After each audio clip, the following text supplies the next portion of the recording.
जय श्री श्रीमन्नारायण। कल हम लोगों ने जाना कि महर्षि गौतम ने अपनी पत्नी अहल्या को यह व्यवस्था दी, अदृश्या सर्वभूतानाम आश्रमेस्मिन् भविष्य वसिष्यसि यदा त्वेतद् वनं घोरं रामो दशरथात्मजः आगमिष्यति दुर्धर्षस्तदा पुता भविष्यति। देवी, आप संपूर्ण प्राणियों से अदृश्य होकर, अर्थात बिना किसी से मिले या मिलने का प्रयास किए, तब तक इस आश्रम में एकांतवास करो जब तक कि दशरथ नंदन श्री राम यहाँ आते नहीं। जब वे तुम्हारे द्वारा दिए गए आतिथ्य को स्वीकार कर लेंगे तब तुम पवित्र हो जाओगे, फिर हमसे तुम्हारा मिलन होगा। अब विचार यह करना है कि यह व्यवस्था महर्षि गौतम ने अपनी पत्नी अहल्या को क्यों दी। श्री राम मिथिला के प्रवेश द्वार पर एक सूने आश्रम को देख महर्षि विश्वामित्र से जिज्ञासा करी। उस आश्रम के संपूर्ण वृत्त को जानने के लिए श्री राम के जिज्ञासा को शांत करते हुए महर्षि विश्वामित्र ने बतलाया कि पूर्व काल में महातपस्वी महर्षि गौतम अपनी पत्नी अहिल्या के साथ इसी आश्रम में रहते हुए तपस्या किया करते थे। उनकी ख्याति दूर दूर तक फैली हुई थी। उनकी तपश्चर्या से प्रभावित होकर देवता भी उनके आश्रम पर माथा टेकने आया करते कि एक दिन आश्रम से दूर गए हुए महर्षि गौतम का वेश धारण कर इंद्र महर्षि गौतम के आश्रम में प्रवेश किए और अहिल्या से उन्होंने कहा, ऋतु कालम प्रतीक्षन्ते नार्थिनसु समाहिते संगम तो हम इच्छामि त्वया सह सुमध्य में। हे सुकटि प्रदेश वाली सुंदरी, अत्यंत सजग रहने वाली, सुसमाहिते,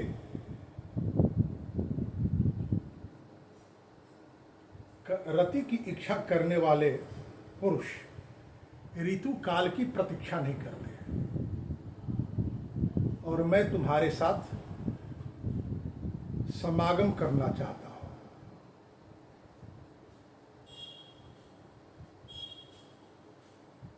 इंद्र के इन वाक्यों का अनुमोदन ही नहीं की बल्कि अहिल्या ने सहयोग किया और सहयोग पूर्वक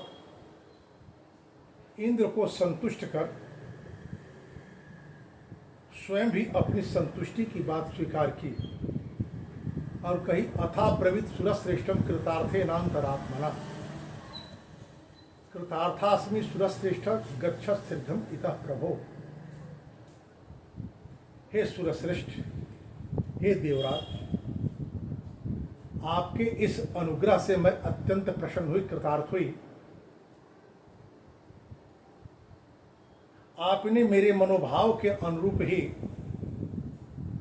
मेरे सामने यह प्रस्ताव रखा। अब एक काम आप करें, आत्मानं मां च देवेश सर्वथा रक्ष गौतम। आप शीघ्रतापूर्वक यहाँ से चले जाएं और अपनी रक्षा के साथ मेरी भी रक्षा महर्षि गौतम से करें।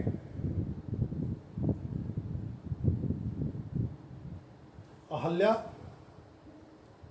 को संतुष्ट कर स्वयं संतुष्ट हो इंद्र पुनः गौतम का वेश धारण कर शीघ्रतापूर्वक जाने को उद्यत ही हुए कि महर्षि गौतम तीर्थ स्नान से भीगे हुए वस्त्र और हवनीय संविधा लिए हुए अपने आश्रम के द्वार तक आ पहुंचे। इंद्र को स्वयं अपने स्वरूप में देखकर उन्हें बड़ा ही क्रोध हुआ और इंद्र को उन्होंने शाप देते हुए कहा, मम रूपम समस्थाय कृतवान असि दुर्मते अकर्तव्यम इदम यस्मात् विफलस्त्वं भविष्यति। अरे, मेरा रूप धारण कर यह न करने योग्य कार्य तुमने किया है, अतः मैं तुझे शाप देता हूं कि आज से तुम विफल हो जाओ। विफल का अर्थ, जिस कार्य की करने की इतनी उतावली तुम्हारे भीतर थी, एक तपस्वी ऋषि का वेश धारण तूने किया, जैसा कि चारों तरफ दिख रहा है। संसार के विषयों में आकंठ डूबे हुए लोग समाज में आदर प्राप्त कर सके इसलिए संत का वेश धारण किए घूम रहे हैं। लेकिन आज कोई गौतम इन्हें शाप देने वाला नहीं है। जैसे ही महर्षि गौतम ने शाप दिया कि इंद्र का अंडकोश वहीं गिर गया।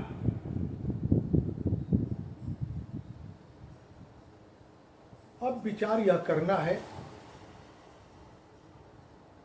कि जहां इस कृत्य के लिए शीघ्रतापूर्वक इंद्र फल को प्राप्त हो, साप के परिणाम को प्राप्त हो गए, वहीं अहल्या को हजारों वर्ष तक राम की प्रतीक्षा करने के लिए महर्षि गौतम ने क्यों कहा? शाप दे देते।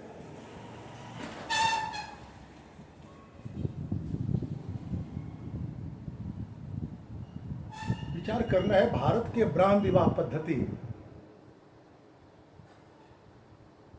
वर के द्वारा कहे हुए दो वाक्यों के बीच पूर्णता को प्राप्त करता है। पहला वाक्य तब जब कोई वर कन्या दान ग्रहण करता है अपने ससुर के द्वारा, तो कन्या से कहता, जदैषी मनसा दूरम दिशोनु पवमान वा हिरण्यपर्णो वैकर्ण सत्वम मन मनसाम करोत्यशौ। हे देवी, हे बधो, यत् किंचित आपका मन अपने पिता के घर में रहते हुए दसों दिशाओं में चंचल, अत्यंत चंचल हुआ करता हो, आज से विकर्ण पुत्र गरुड़ की तरह जो पवन देव हैं, वे मेरे प्रति केंद्रित करें। विवाह की प्रक्रिया इस वाक्य से आरंभ होती है और विवाह के बाद चतुर्थी कर्म के क्रम में हवन आदि से उपरत होकर वर कहता है, प्राणैस्ते प्राणान संदधाम्यस्थिभिर अस्थिनि मानसैर मानसानि त्वचा त्वचम इति। आपके प्राण से मैं अपने प्राण को, आपके हड्डी से अपनी हड्डी को, आपकी मज्जा से मैं अपनी मज्जा को, आपके त्वचा से मैं अपने त्वचा को एकाकार करता हूँ। फिर आप मेरी पत्नी होंगी और आपका उपहास करने वाला कोई मेरा चाहे कितना भी क्यों न आत्मीय हो, मेरे लिए परम शत्रु होगा। विवाह की क्रिया, विवाह संस्कार संपन्न हुआ। जब तक एक पत्नी अपने मन को अपने पति के प्रति केंद्रित नहीं करती, जब तक एक पति अपने प्राण, त्वचा, मज्जा आदि को अपनी पत्नी से एकाकार नहीं कर लेता, तब तक वे पति और पत्नी नहीं हो सकते। भले ही सहगमनी हो जाए, सहचर्य हो जाए, सहशयनी हो जाए, लेकिन पति और पत्नी नहीं हो सकते। पति और पत्नी होने के बाद पति का अपनी पत्नी के प्रति कर्तव्य कुछ अधिक होता है। क्यों? ऐसा इसलिए कि विवाह क्रिया का कर्ता पुरुष होता है, इसलिए वैवाहिक सफलता का दायित्व भी उसके कंधों पर ही होता है। आगे, यथा कामी वा काम अविजनितो संभवामेति वचनात्। सामान्यतः आदर्श की बात करते हुए हमारे शास्त्रों में यह व्यवस्था दी गई है कि जो क्रोधवश बिना किसी विशेष परिस्थिति के ऋतु काल में अपनी पत्नी की उपेक्षा करता है वह नरकगामी होता है, यह स्मृति कहती है। लेकिन यहाँ पद्धतिकार स्पष्ट करते हैं, यथा अकामी वा काम मम विजीनितो संभवाम एति वचनात्। पत्नी के भावनाओं का अनुमान करके, केवल अनुमान ही नहीं, भावनाओं को निश्चित रूप से जानकर ऋतु काल या बिना ऋतु के ही अपनी पत्नी के साथ साहचर्य करना चाहिए पति को। ऐसा क्यों? ऐसा इसलिए कि इंद्र को जब ब्रह्म हत्या का दोष लगा था, उस समय उनके ब्रह्म हत्या के 4 भाग हुए थे। जल, नदियां ली थी, वृक्ष लिए थे, पृथ्वी ली थी और स्त्री ली थी।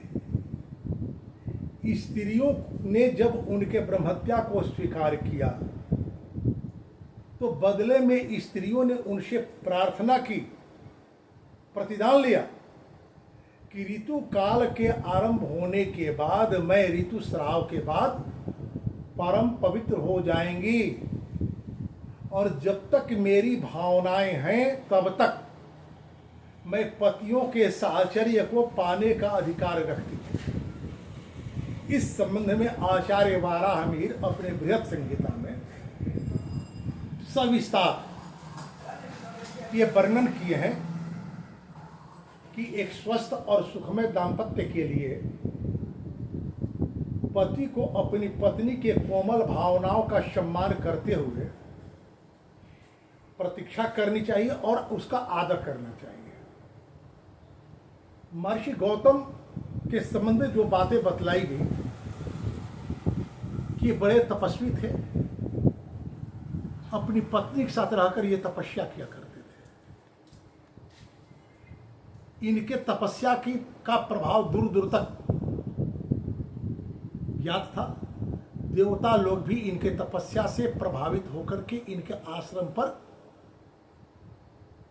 माथा टेका करते थे। देवता का अर्थ क्या होता है भाई? एक लोक का स्वामी, जिसके पास समृद्धि हो, ऐश्वर्य हो, रूप हो, तेज हो। ऐसे लोग, यदि आप गृहस्थ हैं, संसार के लोक संपदाओं का संग्रह यदि आपके पास नहीं है, तो ऐसे लोगों से अपने घर की स्त्रियों की रक्षा करना आपका धर्म है।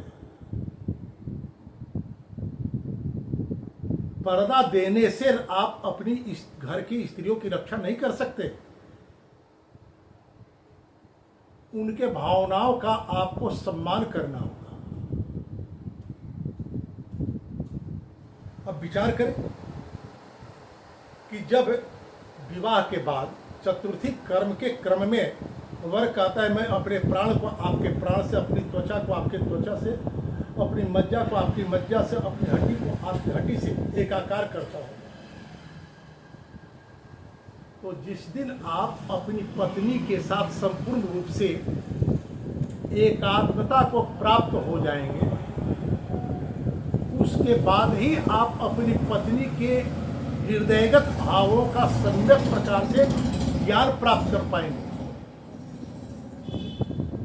यदि आपके भीतर एक विशेष उद्देश्य है, उस उद्देश्य के साथ आपकी पत्नी भले ही सहयोग करती दिखती हो, परंतु अभी वही उद्देश्य आपकी पत्नी का भी उद्देश्य नहीं हुआ हो, ऐसी स्थिति में आपके परिवार में आपके घर की स्त्रियों के चरित्र पर आशंका बनी रहती है। यही कारण है महर्षि गौतम ने जब देखा कि हमने अपनी तपस्या की एक पक्षीय उत्कर्ष कि आग्रह में अपनी पत्नी अहल्या के भावनाओं का समुचित सम्मान नहीं किया,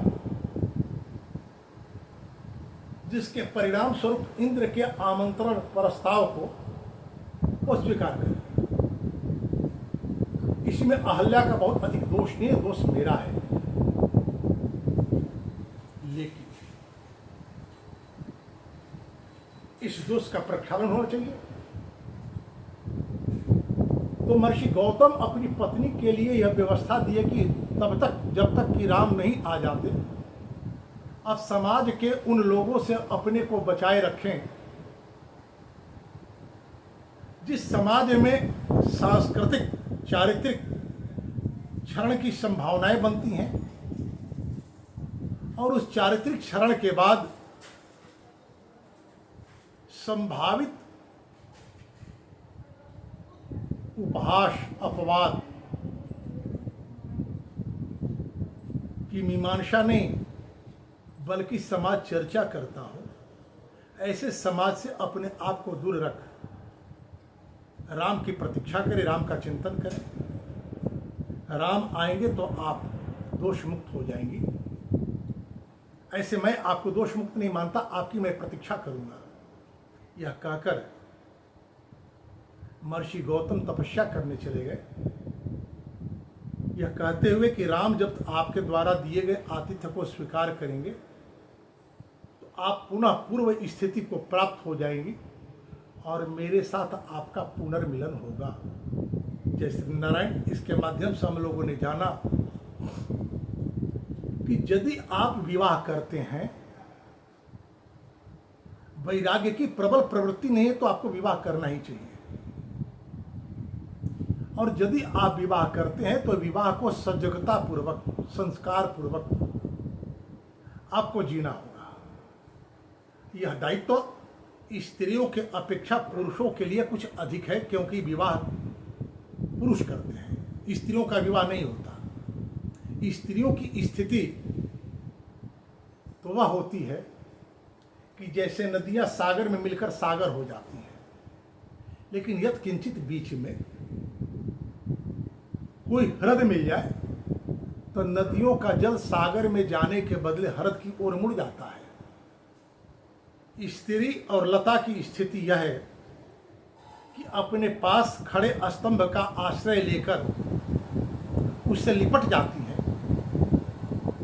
तो यदि आपने विवाह किया है तो आप अपनी पत्नी के भावनाओं का समुचित सम्मान करते हुए लोक समर्थ लोगों से एक मर्यादित दूरी बनाकर के ही अपने परिवार को रखें। जैसे मिला है